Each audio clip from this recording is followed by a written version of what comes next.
Good evening and welcome to Conversations with Cubit.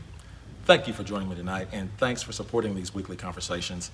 The emails, the text messages, and the countless inbox messages supporting these conversations continue to be like super encouraging. I can't thank you enough. And I'm excited about tonight's conversation, and I'm super excited about tonight's guest. And as you know, for the past few weeks, we've had conversations with candidates for very important positions here in Oklahoma County and for the state of Oklahoma.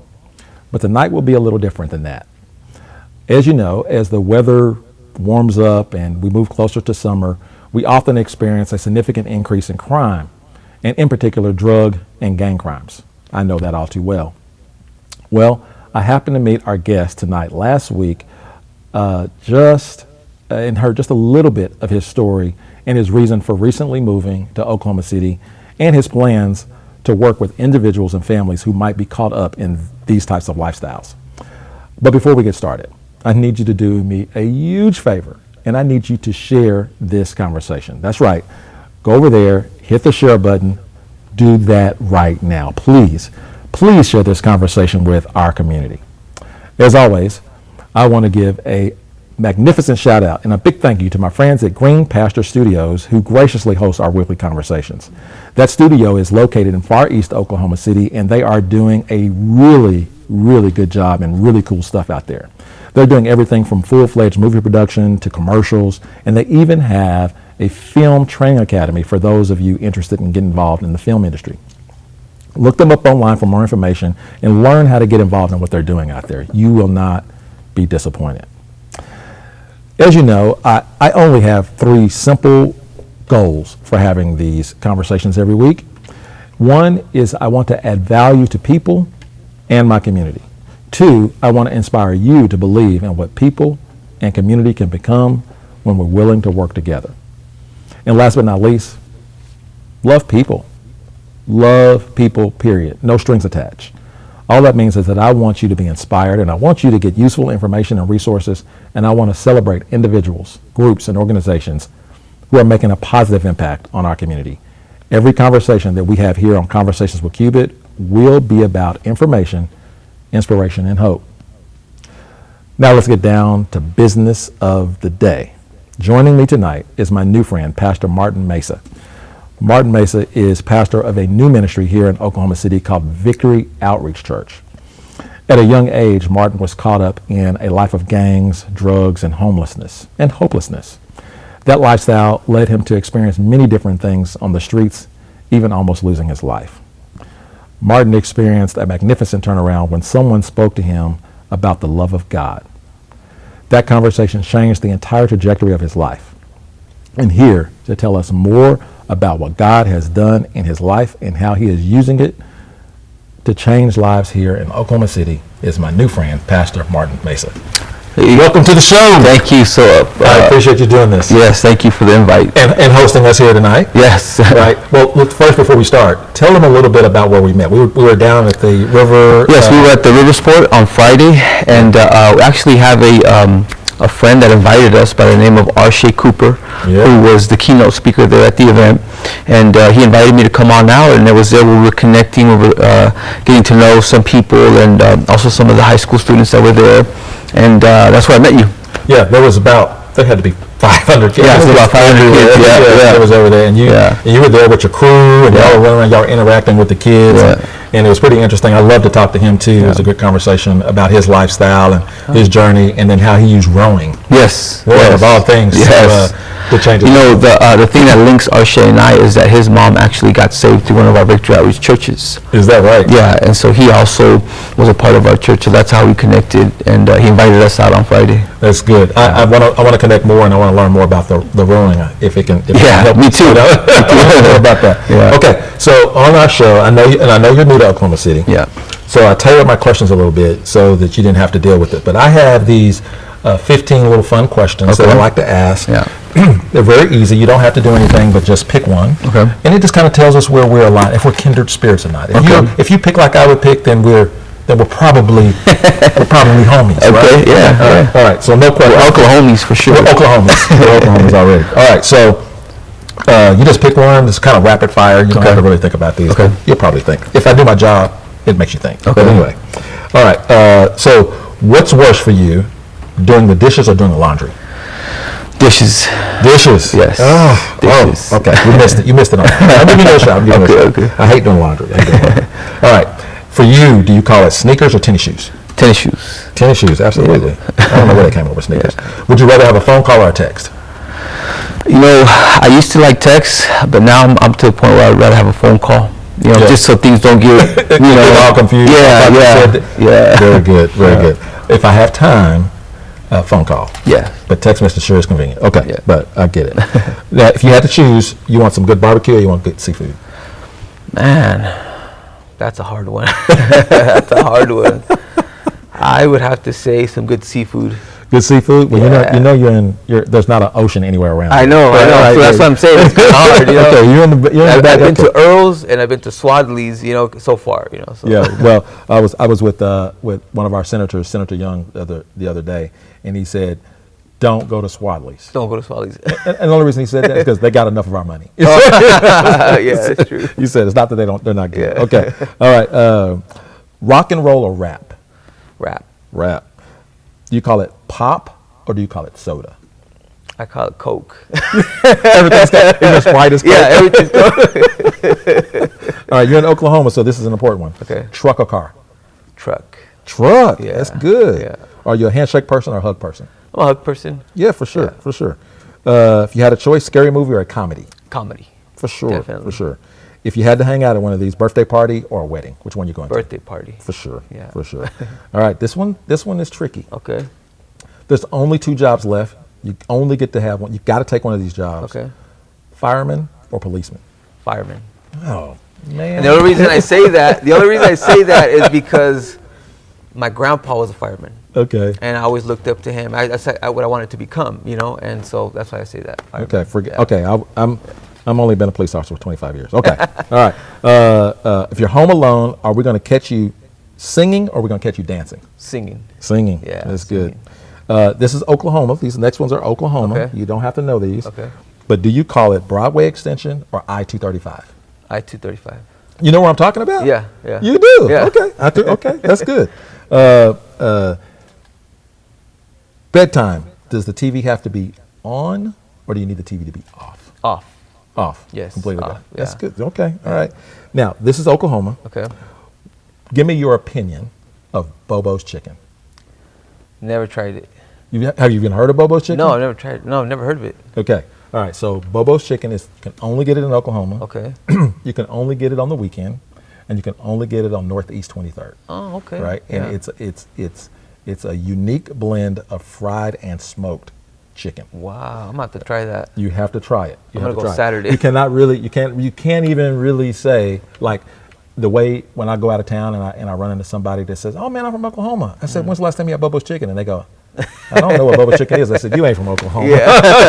I definitely have to try that then. You got to get it in. Yeah. All right, yeah. All right. So tell me a little bit about yourself. How did you end up here, man? Well, you know, I'm part of a Victory Outreach Church. We have about over 300 locations all over the world, 30 countries. Really? Yeah, we're in about 25 states. We were not in Oklahoma City, and so when we were looking out to see about planning a church, we looked into where we were not, and so we came to Oklahoma City. But the church that I'm a part of, we've been around for about 55 years. Began in East LA. Our founders, which is Pastor Sonny, Sister Julie, they founded the ministry over 55 years ago in LA, East LA, and just began by reaching families, believing God for breakthrough, and so quickly began to expand, began to grow, and began to go into different parts of the country. Is that where you're from, LA?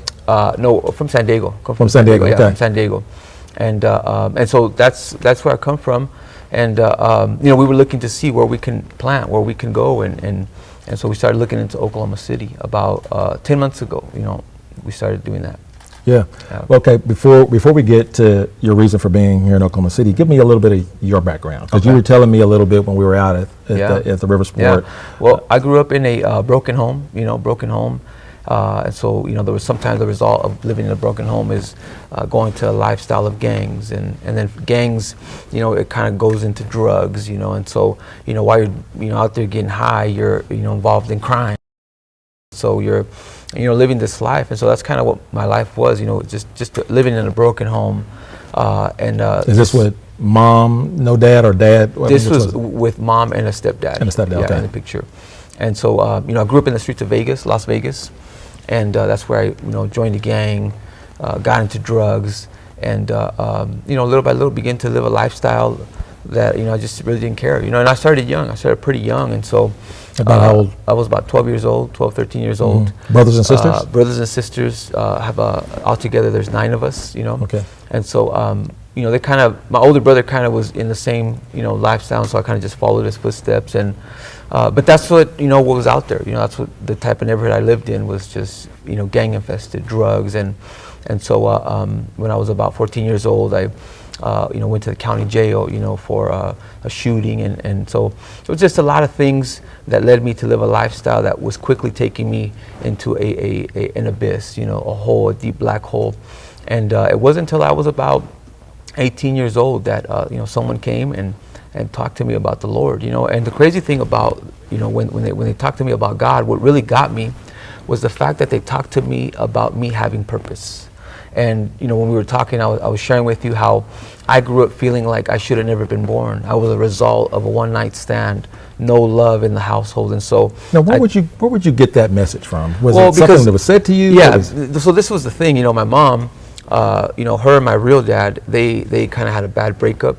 And so she kind of grew up telling me that he didn't love me, that he didn't care for me, And so I kind of grew up already trying to be tough, being a part of a gang. So you're trying to carry this, persona. Mm-hmm. And so already you're kind of thinking like, man, like there's really no future for me. Like I should never even been here, And so, so that's where I get that. Like I always felt like I was a mistake. I should never been born. But when somebody told me that I had purpose, like that was really what got my attention, because I believe that there was more for me and there was hope for me, And so when they began to tell me more about purpose and what God could do with my life, of course, on the outside, I still showed hardness, but on the inside, I began to have doubt. I began to say, okay, maybe there is a future for my life. And when things began to unfold, I gave my life to God and found out quickly that God did have a plan for my life. Tell me how that interaction happened. Were you at a point in your life where you were in jail? Were you in prison? Yeah, well, where were you at? I was on the run from my parole officer.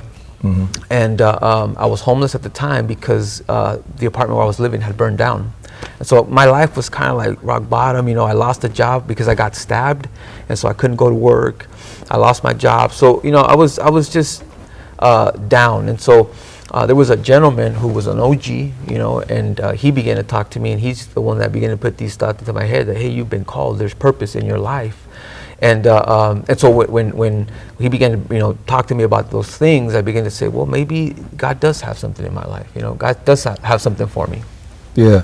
Did the transformation, was it a instant kind of thing? Because I've worked with young people. How old were you then? I was 18 years old. Yeah. So I work with young people that's been in that lifestyle, and I've seen some where the spark really happens, and then there's some where, like you said, I believe they heard it, but they don't start acting on it at all. They kind of dabble in and out. They say one thing and they do another. They say thing and do another. I'm curious on what the transformation was like and how this mentoring, or in the church world, they say the discipleship actually happened. Talk about that relationship. Well, what's so powerful about our ministry is that there are many people that have gone through what I've gone through, and I've seen the results in their life.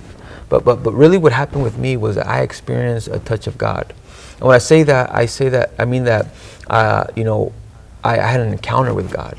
And growing up in the streets, you're taught, you don't cry and, you don't show emotion.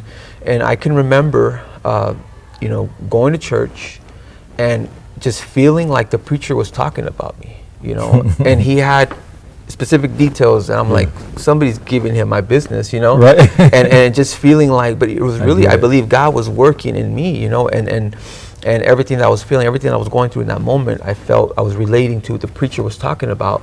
And so I decided to go to the front, and and the moment that I accepted the Lord into my heart, I had an encounter. I felt the love. I felt God embrace me, things that I've not felt for, in my life. And so that led me to have a what I believe was a radical conversion, because I went from desiring drugs and desiring to do crime to saying, God, you have a plan for my life. I want to see that plan come to pass. Right. And so I believe I had an encounter. I believe that God met me at the altar when I decided to get up on my own. No one forced me, no one pushed me.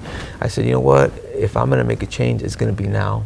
I believe God met me at the altar. I believe that is the power of God, to see the transformation.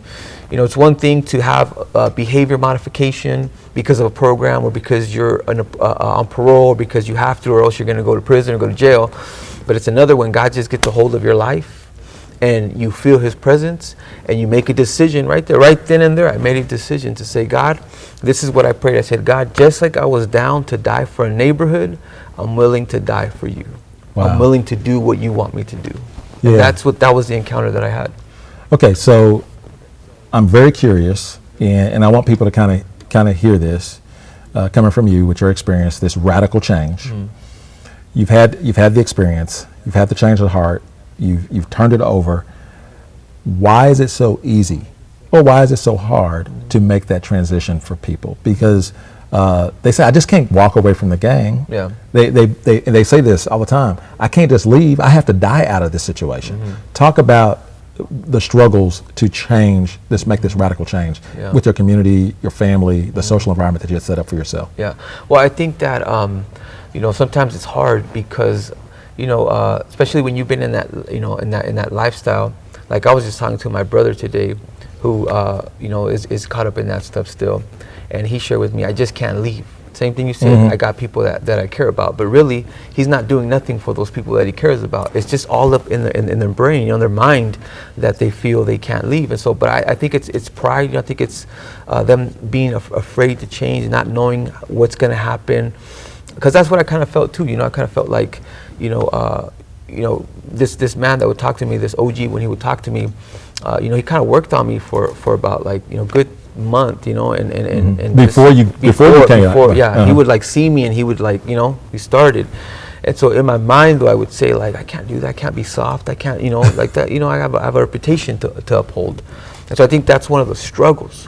But when somebody makes a decision like I did, and say, okay, this is it, because the other thing is that it's not easy to change. There's a process of development. It was hard for me when I said yes to God. There were things that I went through, struggles and temptations and having to go through different things that I had to learn how to deal with and learn how to overcome. And so there's two things to it. It is hard, but if you say yes to God, and God begins to show you different things. And one of the things that I share with you was that what attracted me to Victory Outreach Church was our youth ministry. It was called Gang, God's Anointed Now Generation. So that again, Gang, God's Anointed Now Generation. The acronym is Gang. So I already knew what it was to live for a gang. So I kind of just flowed with that, but now believed I was doing it for the Lord. And this is a program the church had. Yeah, it's a ministry in the church, that we have for our young people. Mm-hmm. Yeah. And is that here in Oklahoma City too? Yeah, that's here in Oklahoma City. Okay, good. Yeah. Well, so tell us about. I'm really curious. What blew my mind, and I said, "Stop! Don't tell me anymore. Yeah. We can talk about it on camera if we want to." As you said that you woke up in California somewhere. Where were you at? In San Diego, and it was placed on your heart to come to Oklahoma City. Yeah. And tell me how Oklahoma City got on the map. Well, this is the interesting thing about our church here in Oklahoma City is that we've gotten together with 16 churches from our Southern Cal location to plant a church here in Oklahoma City. 16 churches from Victory Outreach, but different cities. Okay. Yeah, and so we're all partnered together. We have a team of about 30 members from those 60 churches representing here in Oklahoma. And but one of the things that back in 2009, I was in San Diego, and I happened to see a gangland on Oklahoma City. Mm-hmm. And so the moment I saw that, I said, wow. I began to do research.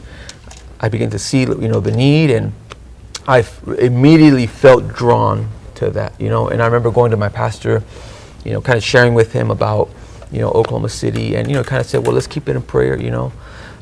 And then, you know, fast forward later to about, you know, 10 years later, you know, he sends me to a different city in San Diego to pastor. And he tells me, you know, just go to the city and just use it for training, you know.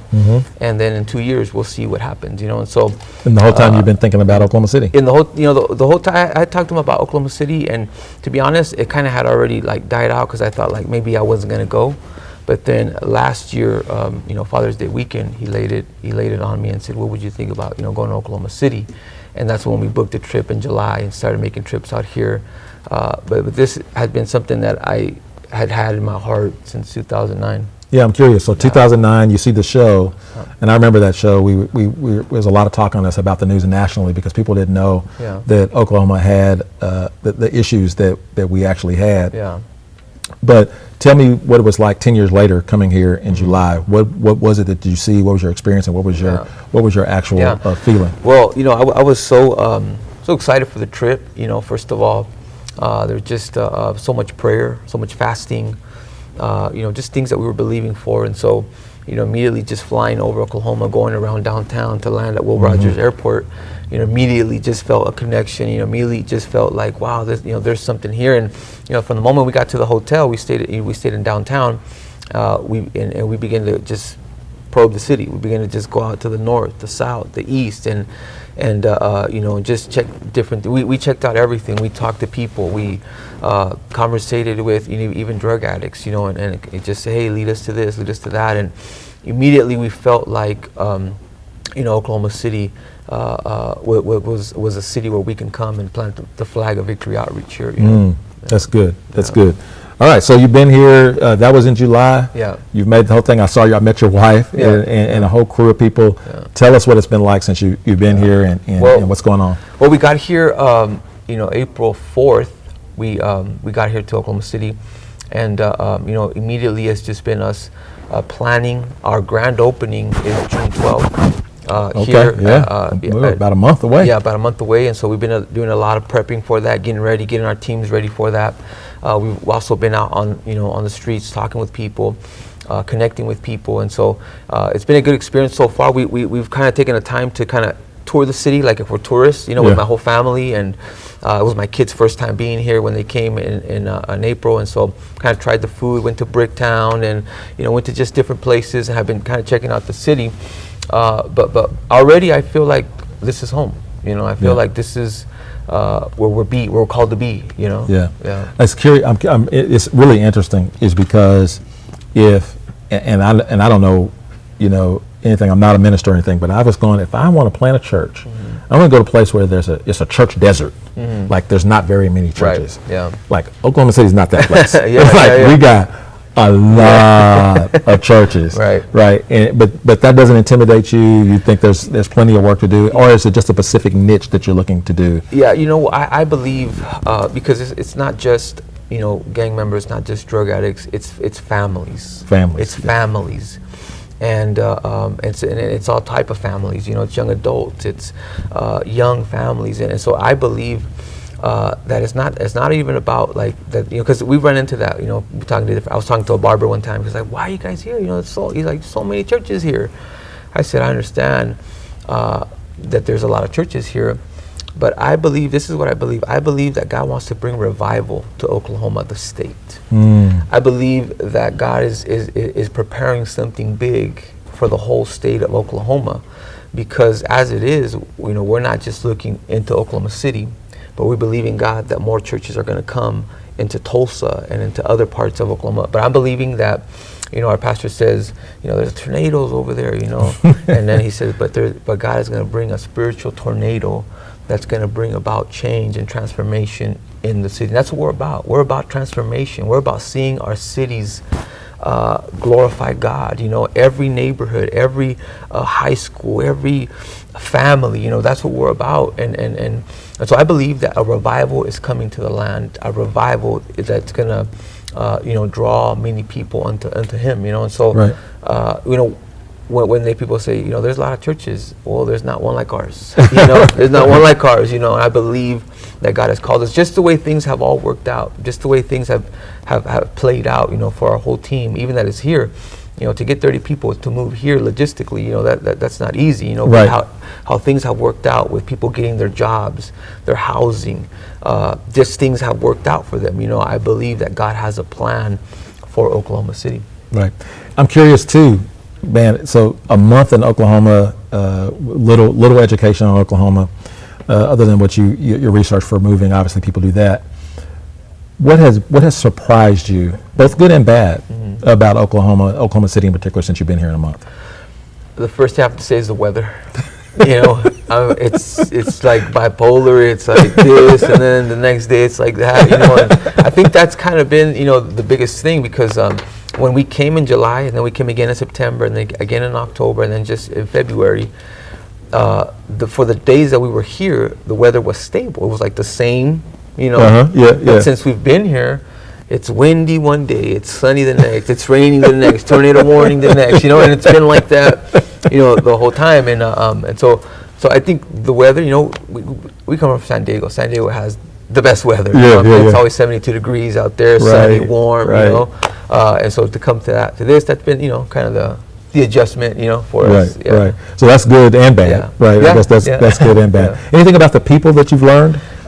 No, I mean, from the very beginning, and this is one of the things that attracted our whole team. So in October, we brought a 60-man team from the 16 churches, and everybody was so impacted by the openness that people displayed. We're friendly. Yes. So if you're in California, you open up your own door. Customer service is not that great. Wherever you go, wherever you go out to eat, service is horrible. But here, from the very beginning, everywhere we've gone to eat, if we're just out downtown, if we're ministering to people, everybody is so open. I mean, even the people that maybe didn't want to hear what you want to talk to them about would let you down very nicely. In California, they'll just look at you and just keep walking, or I'm good. Right. But over here, it's just been very warm, and so that kind of has had effect on our team. How open people are. I mean, just to ask for prayer. Hey, can you pray for me? Or that's been an experience for us. Right. So I know I get a lot of phone calls about resources for kids that who parents suspect they're involved in criminal activity or suspect they're involved in gangs. And so I'm always searching for resources, and I'm also searching for places to connect families to that have this fear sort of thing. Do you have any advice for a mother or grandmother or parents in general that are dealing with a kid that's making poor decisions like this? Yeah. Well, I would first, just to think about for my life, I would see what's lacking. I would look at what's lacking, and sometimes especially young kids that are in that going into that teenage years, 13, 14, 15. I believe mentors have a lot, to do with them making right decisions, going in the right direction. As I made my change, what helped me was looking at those who were in their 40s and their 50s, had gone through what I went through, and then made a change, and kind of just seeing how they did it. But I believe mentors is very important, and so one of our ministries, as I was mentioning, with our gang, which we also call our third wave, which is those that are coming up that are going to be our future leaders of tomorrow. We have here in Oklahoma, we have a big base of them that even today they were at a high school. The kids that we met at that event on Friday, they were already talking with them, connecting with the high schools. Because really, if we can get them young, we can save them from years of agony, and even the families, and so, that's something that we specialize in. We have a lot of specialists in high schoolers and student ministry, that help those, that maybe find themselves surrounded by a lot of negativity, and so replacing that with positive, and getting them involved now, into the ministry. Right. So tell us a little bit about your team, and then how we can get the community involved, and what you need from the community to support your ministry. So we have a large team out here in Oklahoma, as I mentioned, from California, and it's just a wide range of ages. We have people in their 40s, 30s, and even in their 20s. And so, we're here to connect with families. We're here to help the youth. We're here to be a resource to the city however we can.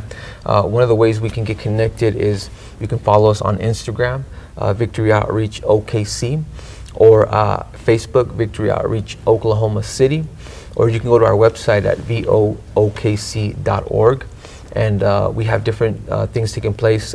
Tomorrow, they'll be having a specific group for high schoolers at a park. And Sundays, we gather here at 412 Southwest 104th Street. Every Sunday at 2 o'clock, we're here. And the beauty about our team here is that we all have come ready to work. We've all come ready to put our hands to the plow and see transformation take place. So there's a good team that has come, and we're just ready to go. June 12th we're having a grand opening. Yeah. Like to invite you out. We're gonna be having this place is gonna be packed out. We're having a lot of guests and people come from Texas, from California, and also those that we've been reaching out to the community. Yeah. What I didn't ask you is, you look awful young. How long have you been pastoring? I've been pastoring 8 years. Yeah. But I've Okay. been involved in the ministry. So when I got saved, I went into what we have a training center, UTC, where we learn to be a part of the ministry and stuff. And so, but I've been a part of doing what I'm doing for 20 years. Wow. Yeah. Wow. 20 years. Well, I thank you for being in Oklahoma City. Thanks for choosing us. Yeah, thank you. And I'm glad that God picked you and put you connecting with Oklahoma City. Lord knows we want the help. I want the help. And you said a lot of things that I can connect with mentorship and getting kids early and all that stuff. I'm down with it, and I'm going to support you, whatever I can do. And so that's it for Conversations with Cubit. You've heard the times, you've heard the place, you know how to connect with Victory Outreach Church. I'm impressed, and I'm sure you are too. So until next week, that's it for Conversations with Cubit.